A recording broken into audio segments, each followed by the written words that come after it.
جی السلام علیکم، کیسے ہیں آپ سب؟ اچھا ایسا ہے کہ مجھے کچھ ٹائم نہیں مل رہا تھا، بات چیت ہی میں آپ لوگوں سے کر لیتی تھوڑی سی. ایز یوزول میں بیمار ہو گئی ہوں، لیکن یہ ہے کہ میں ایپیسوڈ دوں گی انشاءاللہ. اور اگر میں کچھ شادی وغیرہ بھی آ گیا تو یہ ایشو رہا ہے. تو نا میں یہ بتا رہی تھی آپ لوگوں کو کہ ابھی میں نے ایک ون شاٹ ڈالا تھا، تو اس پہ تھوڑا تو کرٹیسزم کا شکار ہو گیا. Criticism is not bad thing, لوگ کرتے ہیں، مجھے اس چیز سے کوئی مسئلہ نہیں ہے. اور نہ ہی میں یہ کہوں گی کہ بھائی آپ لوگ اس کی تعریف ہی کریں. فورس جس کو اچھا لگتا ہے اور جس کو برا لگ جائے وہ برا ہی لگتا ہے. تو بتانے کا مقصد یہ ہے کہ میں ایک چیز کلیئر کرنا چاہتی ہوں تاکہ آپ لوگوں کے مائنڈ سیٹ سے وہ چیز نکل جائے. اور فورس یہ جو ون شاٹ ہے یہ تقریباً ایک کمیونٹی پڑتی ہے out of my channel. And جو ایپیسوڈ ڈیلی بیسس پہ مجھے بتایا میری چینل کی کمیونٹی پڑتی ہے. تو یہ ہے کہ میں اپنی چینل کمیونٹی کو یہ بات کہہ رہی ہوں. ادروائز نیکسٹ ون شاٹ جو بھی میں ڈالوں گی میں اس میں بھی یہ چیز کلیئر کر دوں گی کہ جو ون شاٹ ہے میرا وہ جسٹ فار انٹرٹینمنٹ ہے. اگر کسی نے سبق آموز کوئی چیز پڑھنی ہے تو وہ اسٹوری کو پڑھیں، اس میں پراپرلی ایک لیسن بیس پہ کہانی چلے گی، ٹھیک ہے. اور اگر کسی نے مطلب نہیں پڑھنا ایسی اسٹوری تو وہ میں ون شاٹ ساتھ ڈال رہی ہوں. اور ون شاٹ پراپرلی ایک صرف آپ لوگ یہ سمجھیں کہ ایک انٹرٹینمنٹ زون میں ون شاٹ لکھ رہی ہوں جس میں رومانس ہے، جس میں اسٹوری کی مطلب ہلکی پھلکی سی کہانی ہے جو بیس کرتی ہے صرف ہیرو ہیروئن پہ. لوگ بناتے ہوں گے ون شاٹ پورا ایک سبق آموز، لیکن یار کب تک ہم سبق آموز چیزیں پڑھتے ہیں؟ انٹرٹینمنٹ کریں، تھوڑا سا فریشنس، تھوڑی سی مطلب ہلکی پھلکی سی کہانی ہوگی اور اس میں رومانس ہوگا اور اس میں مطلب ایک اس طرح کی اسٹوری ہوگی. کچھ اوپر ٹانگ بھی ہم کر لیں گے، کچھ یہ کر لیں گے، وہ کر لیں گے. لائک ون شاٹ کو نا کوئی بھی میری کمیونٹی میں ایک بات کہہ رہی ہوں ان کو کہ اس کو سیریس لینے کی ضرورت نہیں ہے، ٹھیک ہے. اینڈ بس میں نے آپ لوگوں کو یہی بات کہنی تھی. باقی اب ہم اپنی اسٹوری کی طرف چلتے ہیں. کافی ناولس 41.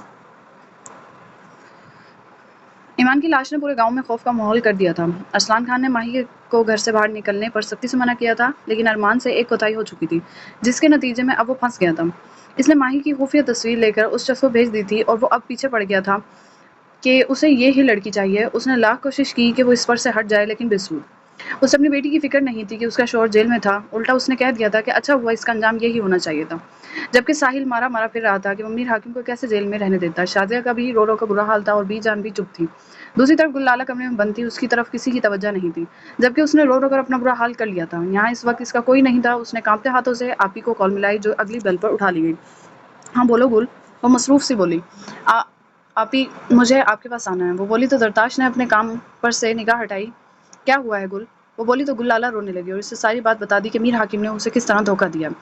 مجھے آپ کے پاس آنا ہے آپی، بس آپ کے پاس. اس نے ضد کی. ہاں ٹھیک ہے، میں تمہیں بلا لیتی ہوں اپنے پاس. وہ صرف براق کی وجہ سے کنفیوز ہوئی تھی. آپی ابھی بلا لیں پلیز آپی. میں ابھی بلا لیتی ہوں، تم رو مت. اس نے فون بند کیا اور گلالہ اس حرام کے مال میں سے 1 روپیہ بھی نہیں لے کر جانا چاہتی تھی. اس نے وہ موبائل بھی وہیں چھوڑ دیا اور زرتاش کا انتظار کرنے لگی. جبکہ دوسری طرف زرتاش باہر آئی کمرے سے اور پوری حویلی کو دیکھا. ہر چیز معمول پر تھی، کہیں کچھ بھی تو خراب نہیں تھا. بس اسے تھوڑی دیر پہلے کا وقت یاد آیا جب براق نے خیرہ کو بلایا تھا اور اس نے ایمان کی موت کی خبر دی تھی. تو خیرہ کا کیا حال تھا؟ اس کی آنکھوں میں کتنے ارمان ٹوٹے تھے اور وہ کتنا ہی روئی تھی. اور پھر اس نے سوچ لیا تھا کہ وہ ایمان جیسی ہر لڑکی کو جو ان گھٹیا سائیکوپاتھ لوگوں کا شکار ہو جاتی ہے انصاف دلا کر. تبھی وہ اپنے دل کو سنبھال کر کام میں لگ گئی تھی. براق ڈیرے پر تھا. اس نے ایک گہرا سانس بھرا اور حویلی سے باہر آئی تو احساس ہوا کہ گرمی کافی ہو گئی تھی. حویلی میں تو گرمی کا احساس ہی نہیں ہوتا تھا. اس نے بالوں کو پیچھے کیا. حسین چہرہ دھوپ میں ایسے چمک اٹھا کہ کوئی بھی اس پر نور چہرے کو دیکھے تو دل ہی ہار جائے. وہ آگے بڑھی تو اس کے پاؤں میں نازک سی چپل تھی جس میں نگ لگے تھے اور ان نگوں کی روشنی براق خان زادہ کی آنکھ میں چبھی. اس نے نگاہ گھما کر سب سے پہلے ان حسین پاؤں کو دیکھا اور پھر سر اٹھایا تو وہ تھی. وہ ایک پل کے لیے تھما تھا، پھر گہرا سانس بھر گیا. وہ دیکھ رہی تھی اس ڈیرے میں کیا تھا. بالکل دیہاتی سا ماحول، چارپائیاں، پلنگ، کچھ دور کھڑے گھوڑے، ملازم اور ہریالی. یہ ڈیرا تھا اس کا. فرحات جلدی سے اس کے پاس آیا. خانم آپ یہاں؟ مجھے براق سے بات کرنی تھی. آپ لالا کو حویلی میں بلا لیتی؟ ہاں مگر بس میں یہاں آ گئی. وہ بولی تو فرحات سر ہلا گیا. آپ جائیں میں بھیجتا ہوں. رہنے دو سائیں، خود چل کر آئے ہیں تو آنے دو، وہ بولا. اور اس کے پاس بیٹھے لوگ اٹھ کر سر جھکا کر بنا زرتاش کو دیکھے چلے گئے. زرتاش اس کے مسکرانے پر ہلکا سا مسکرائی تھی. وہ اس کے پاس آ گئی جبکہ فرحات نے وہاں سے سب کو نکال دیا تھا. یہ سب کیوں جا رہے ہیں؟ وہ کنفیوز سی ہوئی. جب حویلی کی مالکن آ گئی ہے تو ان سب کا کیا کام ہے؟ وہ سکون سے تکیوں پر کوہنی ٹکا کر اس کے حسین میک اپ سے مبرا چہرے کو دیکھنے لگا. وہ جبکہ گھبرا اٹھی تھی. کون کمبخت کہتا ہے تم کامیاب وکیل ہے؟ نکما وکیل ہے تم. وہ اس کے گھبرا جانے پر پھر سے پہلی والی بات بولا تھا. یاد آیا مجھے کہ اسی نکمے وکیل نے آپ کی ناک میں دم دیا ہوا تھا. وہ اسے یاد کراتی لبوں میں مسکراہٹ دبا گئی. براق دل تھام گیا. یہ تو ماڑا بھول ہی گیا، بڑا چلاک ہے تم. وہ بولا تو زرتاش ہنس دی. براق کو پیاری لگی. تم کو گرمی نہیں لگ رہا یہاں؟ اس کی پیشانی پر پسینہ پھیلتا دیکھ وہ پوچھنے لگا آپ پھر یہاں کیسے رہ لیتے ہیں سارے دن؟ وہ بولی تو وہ گہرا سانس بھر گیا. وہ دیکھو وہ کمرہ ہے ہمارا. اس نے انگلی کے اشارے سے اسے دکھایا. مطلب آپ یہاں پر ہوتے ہیں؟ وہ اس کے ایک دم سنجیدہ ہونے پر مسکرایا تھا. تو آپ کے ساتھ کون ہوتا ہے؟ وہ سیریس تھی کافی، جبکہ براق کو مزہ آ رہا تھا.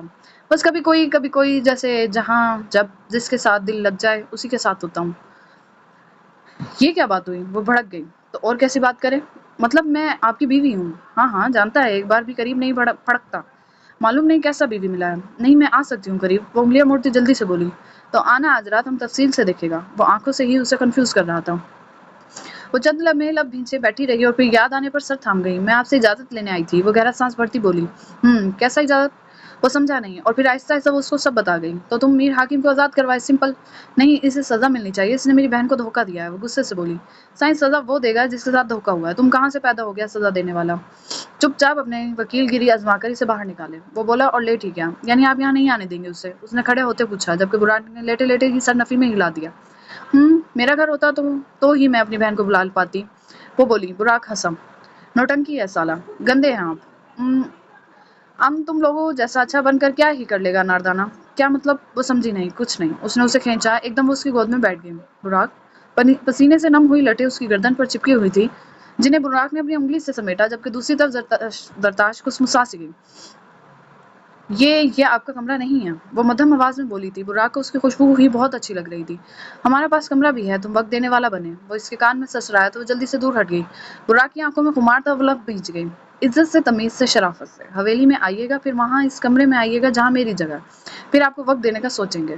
وہ اس کے بالوں کو بکھیرتی بولی. سوچیں گے؟ وہ آئی برو اچکا گیا. ہاں مونا, تم سمجھدار آدمی ہیں, جیسے بچوں والا نگاہ سے دیکھتا ہے.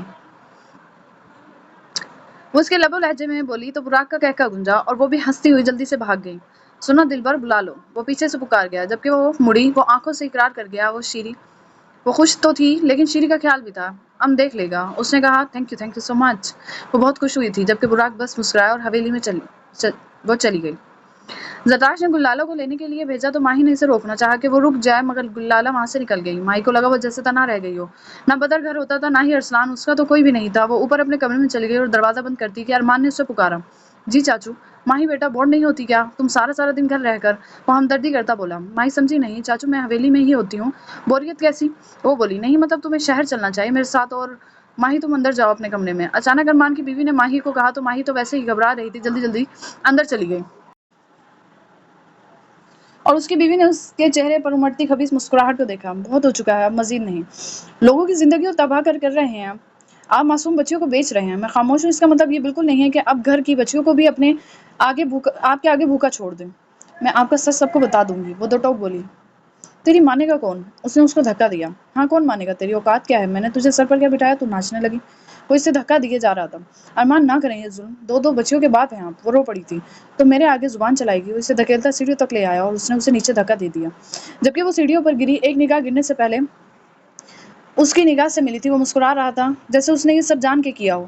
وہ نیچے جا کر پڑی. اس کے سر پر چوٹ لگی تھی, خون بہنے لگا تھا. یہ کیا ہوا ہے؟ تم کیسے گری ہو؟ وہ ناٹک کرتا سب کے اکٹھا ہونے پر جلدی سے اس کی کنسرن کرتا نیچے بھاگا, جبکہ بی جان, شازیہ اور ملازم اس کے گرد جمع ہو گئے تھے. لیکن ارمان توجہ نہیں دے سکا کہ یہ سب ماہی دیکھ چکی ہے. وہ خوف سے کپکپا اٹھی تھی. یعنی وہ لڑکی جس کا ذکر وہ لوگ کر رہے تھے, وہ ارمان چاچو. وہ خوف سے پیلی زرد ہو چکی تھی. اسے یہاں آئے ہوئے 1 ہفتہ ہو گیا تھا. گلالہ آئی تو زرتاش نے اسے اسی گیسٹ روم میں جگہ دی جہاں وہ ہوتی تھی. گل کمرے میں ہی رہی تھی. وہ شیری کو بھی اپنی وجہ سے تکلیف نہیں دینا چاہتی تھی, جبکہ ایک بہت بڑا غم اور بوجھ تھا جو اس کے اندر تھا. براک کا فورس تھا کہ زرتاش میر حاکم کو آزاد کرا دے. اس نے پیپرز ریڈی کیے اور ازگر سے کہہ کر اس کی بیل کرا دی تھی. لیکن میر حاکم کہاں تھا, یہ بات کسی کو پتہ نہیں تھی. ماہی کا دم گھٹنے لگا تھا. گھر بنجر ویران سا لگنے لگا تھا. چچی سیڑھیوں سے گری تھیں اور ان کے ذہن پر ایسی چوٹ لگی تھی کہ 1 ہفتہ گزر گیا تھا, ہوش میں نہیں آئی تھی. اس نے بی جان اور ارمان خان کو بات کرتے سنا تھا. ارمان خان نے کہا تھا کہ وہ چچی کو طلاق دے دیں گے. اسے ارمان خان سے ڈر لگنے لگ گیا تھا. وہ یہ بات بدر اور ارسلان کو بتانا چاہتی تھی. گل یہ درتاش کو بتانا چاہتی تھی, لیکن بے سود. نہ ہی اس کے پاس موبائل تھا اور نہ ہی اس کو پتا تھا کہ وہ کس طرح بچ سکتی تھی. اس کا سارا دن رو کر گزر جاتا تھا. وہ کھانا کھانے باہر نکلی اور کچن میں اچانک اپنے پیچھے آہٹ پر وہ ڈر گئی. ارمان خان تھا. وہ مسکرا رہا تھا. چچو آپ یہاں؟ وہ کچھ حیران سی تھی. ہاں میں یہاں. میں کہہ رہا تھا آج تمہیں باہر لے چلوں. تم کتنے دنوں سے حویلی میں ہی ہو؟ نہیں جانا مجھے کہیں. وہ جلدی سے وہاں سے بھاگی اور ارمان خان نے اس پر جھپٹا مارا تھا. اس کی چیخ ارمان کے سخت ہاتھ نے روک دی. میں جانتا ہوں تو سب سن چکی ہے اور یہ بھی دیکھا ہے تو نے کہ میں نے تیری چچی کو دھکا دیا تھا. تو اب تیرا یہاں اس گھر میں رہنا مناسب نہیں. میں تجھے یہاں سے. ماہی کے رونگٹے کھڑے ہو گئے تھے. وہ ہاتھ پاؤں مارنے لگی اور اچانک کسی کے قدموں کی آہٹ پر ارمان نے اسے چھوڑا تو وہ باہر دوڑی. بی جان تھی, ملازمہ سے بات کر رہی تھی. وہ وہاں سے سیدھا کمرے میں بھاگ گئی. ارمان خان نے مسکرا کر دیکھا. یہ شکار اب اور بھی زیادہ آسان ہو گیا تھا. اس نے چاروں طرف ماہی کی تصویر پھیلا دی تھی اور اس شخص نے ماہی کو رات میں طلب کر لیا تھا. حویلی میں بی جان کے علاوہ کوئی نہیں تھا. ساحل اور شازیہ حویلی سے باہر تھی. تھے شاید کسی دعوت میں، اور اس کی نام نہاد بیوی مردہ حالت میں اسپتال میں تھی، اور رہ گیا بدر اور ارسلان تو وہ کچھ عرصے سے شہر میں تھے۔ اس کے پاس مناسب موقع تھا، بی جان کے سونے کے بعد وہ سیڑھیاں چڑھنے لگا اور اس نے دروازہ بجایا۔ ماہی کی چیخ نکلی، اس کی آنکھوں کے گرد رو رو کر ہلکے پڑ چکے تھے، وہ بہت غیر حالت میں تھی، خوف ہر وقت اس پر سوار رہتا تھا، اسے جینے ہی نہیں دے رہا تھا، اپنے ہی گھر میں وہ خوف سے ادموئی ہو چکی تھی۔ ارے ارمان کیا کر رہا ہے؟ ماہی کے دروازے پر بی جان شور کی آواز پر اٹھ چکی تھی، وہ باہر آ گئے۔ ارمان نے تب کر ماں کو دیکھا۔ کچھ نہیں، بات کرنی ہے ماہی سے، جاؤ یہاں سے، وہ غصے سے بولا۔ ارمان، بی جان نے حیرانگی سے دیکھا۔ میں نے کہا ہے جاؤ یہاں سے، وہ چیخا۔ پاگل ہو گیا ہے کیا؟ دیوانہ پن ہے یہ؟ میں تجھے بھی مار دوں گا، جا یہاں سے۔ وہ پاگل سا ہو گیا تھا، وہ جانتا تھا اگر وہ اس شخص تک اب ماہی کو نہیں پہنچائے گا تو وہ اسے مار دے گا۔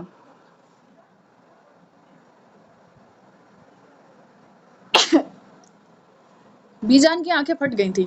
ارمان، میں کہتی ہوں ہٹ جا۔ یہ سب ماہی بھی سن رہی تھی، پتے کی طرح کانپ رہی تھی، وہ بری طرح رو رہی تھی۔ پہلے تیرا ہی کام تمام کروں گا۔ وہ جیسے پاگل سے ہوتا نیچے آیا اور ماہی نے دروازہ کھول دیا۔ یہ حرکت تو اس نے کی ہی ماہی کو باہر نکالنے کے لیے تھی۔ ماہی اندر جا تو، بی جان بولی۔ ارمان نے خاموشی سے ماہی کا ہاتھ پکڑا۔ چاچو مجھے چھوڑ دیں، چھوڑ۔ بی جان نے لاٹھی اٹھا لی۔ تو شیطان بن گیا ہے کیا؟ چھوڑ اسے۔ وہ چیخی تھی لیکن اس پر اثر کوئی بھی نہیں ہوا تھا۔ وہ انہیں دھکیل گیا۔ بی جان، ماہی چیخی مگر وہ اسے وہاں سے نکال کر لے گیا، جبکہ بی جان ہائے ہائے کرتی رہ گئی۔ ملازم ایک دو ہی تھے اس وقت حویلی میں، ارمان خان کو کسی کی پرواہ نہیں تھی۔ وہ ماہی کو زبردستی گاڑی میں بٹھا کر وہاں سے لے جا چکا تھا، جبکہ بی جان زمین پر گر گئی۔ شیطان تو ان کے گھر میں پل رہا تھا، وہ یہ شیطان تھا جسے وہ پال رہی تھی۔ وہ زمین پر پڑی بری طرح رو رہی تھی۔ میر حکیم آیا ہے۔ اچانک براق تک اطلاع گئی تو وہ برا سا منہ بنا گیا، کیونکہ اس حویلی کا ایک فرد بھی وہ دیکھنا نہیں چاہتا تھا۔ اس نے تو گل لالہ کی شکل نہیں دیکھی تھی۔ جاؤ اس کی بیوی کو بتاؤ، ہمیں نہیں۔ وہ ملازم پر بگڑا، وہ معافی مانگتا حویلی میں چلا گیا۔ براق ایک ہفتے بعد ہی آیا تھا دوبارہ گاؤں۔ کچھ پتہ لگا ارمان خان کا؟ براق نے اس سے پوچھا۔ حویلی میں ہے، فرحاد نے بتایا۔ تو نظر رکھو مڑا۔ وہ نفی میں سر ہلانے لگا۔ مجھے نہیں لگتا ارمان خان کوئی نقصان دے سکتا ہے سائیں، اس وقت تو کچھ بھی ہو سکتا ہے، نظر رکھو۔ وہ آرام سے لیٹتا ہوا بولا، جبکہ فرحاد نے سر ہلایا۔ مجھے شہر جانا ہے لالا، کچھ ضروری معاملات دیکھنے ہیں۔ فرحاد اٹھا۔ جاؤ۔ وہ لیٹا آنکھیں بند کر گیا۔ لالا جی؟ اس نے آئی برو جھکائی۔ وہ مسکراہٹ دبا لی، شاید جانتا تھا کہ وہ کیا بات کرنے والا ہے۔ یہ آپ خانم کے پاس کیوں نہیں جاتے؟ ہر وقت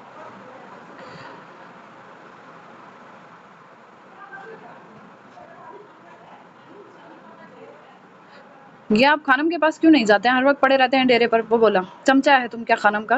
جب دل کرے گا جائے گا۔ آدمی تو تم لالا جی کافی چالاک ہو۔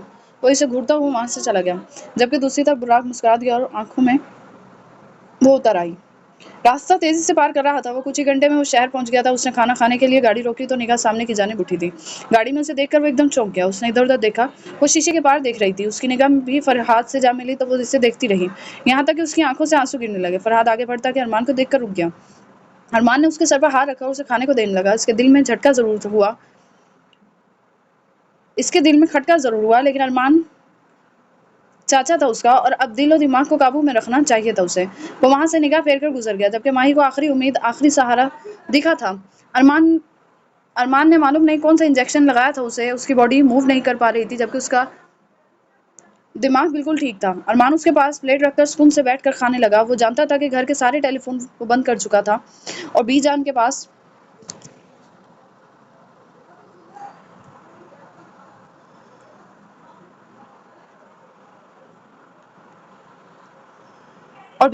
رابطے کے لیے کوئی موبائل نہیں تھا، تبھی وہ سکون میں تھا۔ فرحاد کھانا کھا کر باہر نکلا تو پھر نگاہ اس پر گئی، وہ اسے ہی دیکھ رہی تھی۔ وہ چند لمحے اسے دیکھتا رہا اور اس کے بعد وہ گاڑی میں بیٹھ کر وہاں سے چلا گیا۔ دل کسی کا بھی ہو جاتا ہے۔ براق خان زیادہ سے زیادہ اس کے دل میں کسی کی جگہ نہیں تھی۔ اس نے کہہ دیا تھا کہ شیری، تو وہ اگلا لفظ بھی لبوں سے نکال نہیں سکتا تھا۔